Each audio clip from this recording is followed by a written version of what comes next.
Thing is, women don't understand how many men actually don't mind providing for them, and how many men want a serious, committed relationship. But where are all the good men? They're just waiting for a woman who's worth providing for. Do women even realize a significant strata of desirable men are simply not available to them?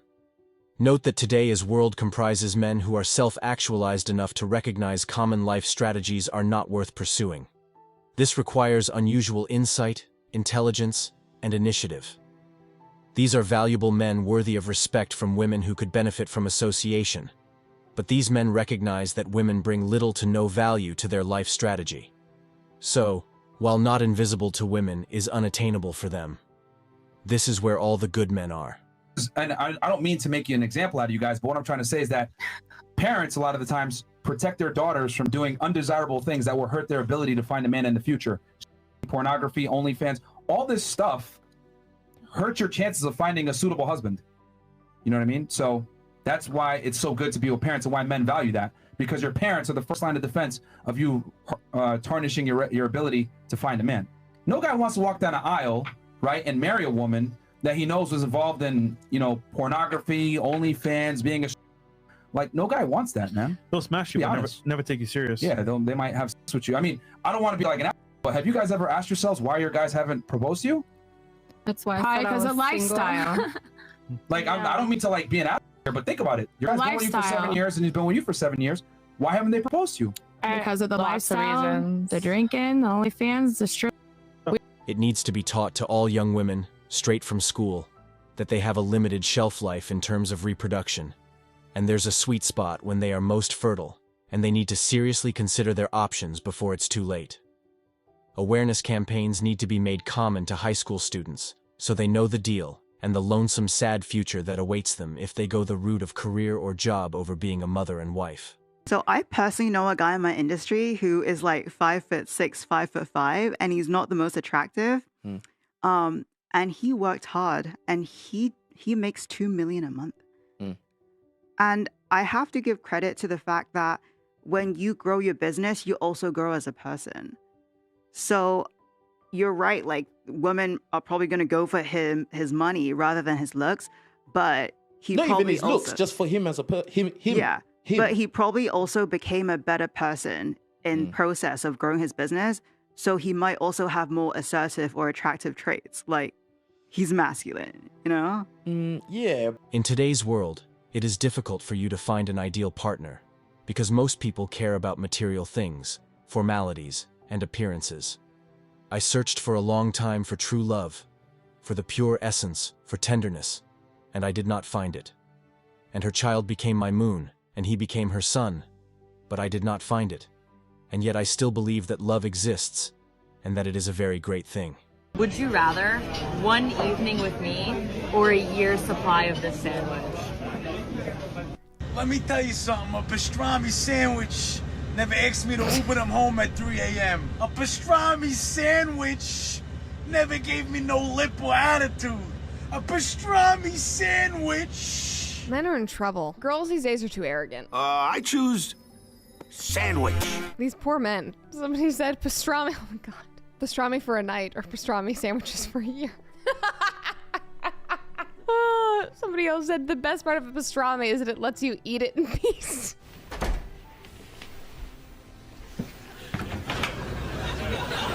I actually didn't realize there was a sexual innuendo in that one. I was just like, oh, you just get to eat in peace. The modern Western woman is no longer an ideal worth fighting or protecting. Just get out of the way. The best way to defend yourself from a punch is to make sure you are not present when it comes to a strike. I have also learned that women prefer money above all other considerations. The guy can be handsome, young, have many skills, have a good personality, is a great conversationalist, and, why not, a great lover. But they don't have as much money as the woman, i.e., they are worth less, in real terms, than that woman, and therefore, he's not a good mate. Ladies and gentlemen, I present to you the dating pool for men in 2024. Here we go. Crystal, she's 31. She says, mother of 4, freshly out of a 13-year relationship, so I'm moving slow. Where? Whose metric are we measuring this by? Must respect my kids come first. Must respect my ex, father of my kids. Those two are actually quite actual factual. Healthy, right? This is where it gets ugly. And this is just where it goes straight down to hell. Must be 6 foot or over. Must be a family man, a provider and protector. Must be patient and kind. I'm pretty basic. I work a lot, take care of my house and my kids, and stay to myself. Occasionally, I'd like to go out, but truly, I'd rather be home cuddled up watching movies. A lot of men will date single mothers, but not ones fresh out of a 13-year relationship, and not ones that think their standards are so high that they can set a qualification for height. The whole idea of strong and independent women is based on an extreme level of feminism that promotes male oppression, and women take over control of their entire lives, in an act of revenge against all the women who have been oppressed by men throughout history. It doesn't make sense, and it has far-reaching negative consequences for the idea of a family, which is on the decline in the Western world. Fact is, women do need men. Most of them realize that too late when they're past the wall hitting their mid-40s and realizing they're missing a big chunk of life.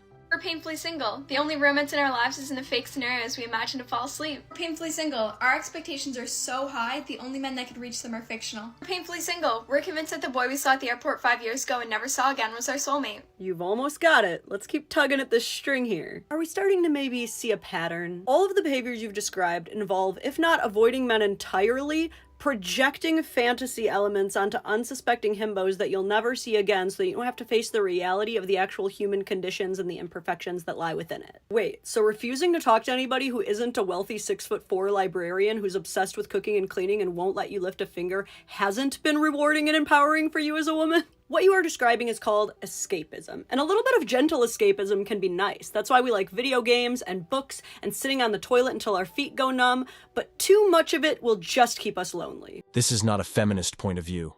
Women have always gone after men who had more money than they do. That's human history. Now they, being strong, independent feminists, also only want a man who has more money. Isn't there some kind of peak in their thinking? They're using the same thinking as all women before them in history. What about successful women? They struggle. They really struggle because essentially with successful women, here's the thing, men always say, oh, when women earn more, they leave men, but they don't realize why. If a man is dating a woman who knows is unemployed, say if he's on £20,000 a year, he'll still use whatever he has to treat her well, like, look after her. But if he's on £20,000 a year and she's on £50,000, he'll use nothing to invest in her. Now, women don't need your money, but they do need your investment because that's how men fall in love.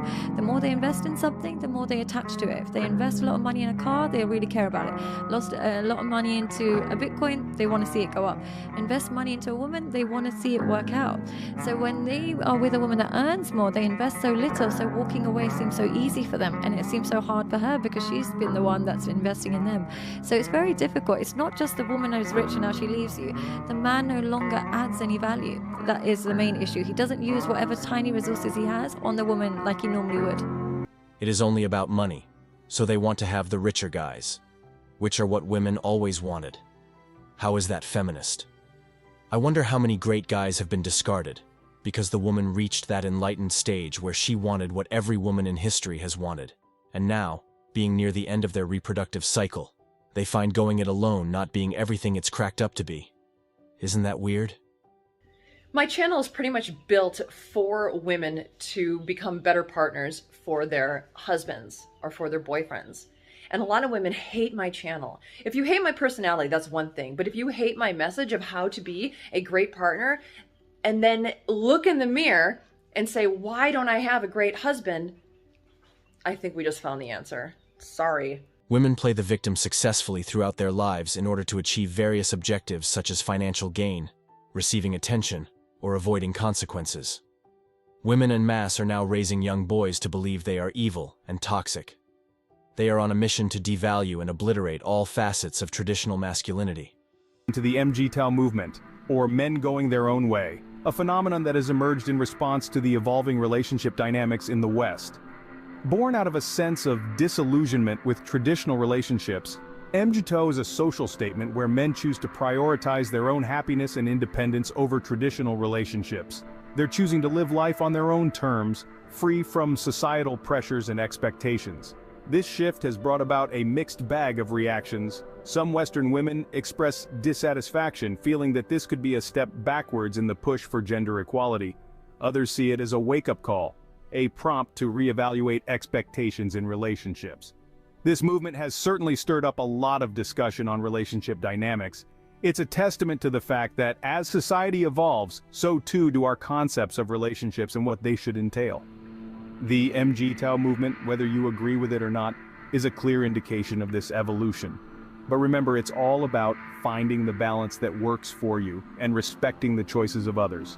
After all, I think everyone at this point has an idea of what's been happening in the public school systems in Western nations, which are overwhelmingly run by women. Men are routinely portrayed in the media as incompetent, overly aggressive, and unethical. Meanwhile, women are most often portrayed as virtuous, peaceful, and highly competent. It is women who very often manipulate men to become violent on their behalf, while simultaneously perpetuating the narrative that all men are needlessly aggressive and destructive. In reality, however, women are just as aggressive and perhaps even more destructive. How many men are assaulted or murdered by other men over a woman? Just look up the statistics. Women are quite simply trained from birth to become master manipulators. Modern women in the West currently enjoy more options, support, and privilege than any man throughout history. Still, do you think there's a patriarchy? Give me a break. Feminists have been training women to be men. That's pretty much a prerequisite for a professional career these days. But it's also a formula for failure in your personal life. A feminine woman and a man go together like a nut and a bolt. A masculine woman and a man go together like two bolts. The masculine professional woman may disguise her masculine nature to get married, but eventually, it will express itself as competition with the man for dominance and control in the family. That leads to divorce for irreconcilable differences, not surprisingly. The fact is that women trying to be masculine in a home is what leads to high divorces. Men and women have distinct roles. They should complement each other and not compete. Men head the home, women support as helpers. If Western women want to pursue their path, men will get passports for foreign women who are best trained to be feminine and have less pain and stress. What most older women also don't realize is that no decent man would enter into a relationship with them when they're so desperate. As a man, the last thing you want to do is involve someone in your life because, in her eyes, you'll do. The prevalence of men dying from prostate cancer is 3 times higher than women who die from breast cancer. But all we hear about are women's issues. Try finding a dedicated men's clinic or other resources only for men. Men are also more likely to die by suicide and do not live as long as women who significantly outnumber them in nursing homes or assisted living facilities where they receive ongoing care. Most advanced degrees are now earned by women who enjoy vast support in the form of grants and scholarships and have quite literally driven males away from higher education. Remember what you're being taught before you even think about simping in front of some hot woman who wants you to pay for her college tuition. Women sure do seem to complain a lot despite being given the freedom to play life on easy mode. Most homeless individuals are in fact men. Men are far more likely to be assaulted, murdered, and incarcerated, especially since women are rarely held accountable for their actions. Men are often forced into military service, and at the very least, must register for the draft. Women, despite infiltrating the armed forces wherein they receive the prestige associated with service, rarely perform truly dangerous jobs, and are very frequently allowed to enter positions without meeting the predetermined standards. Thanks for watching The Circle of Kings. As always, we're looking forward to your support. So please hit the like button, share this video with your friends, and subscribe to the channel to stay updated with everything all kings like yourself need to know.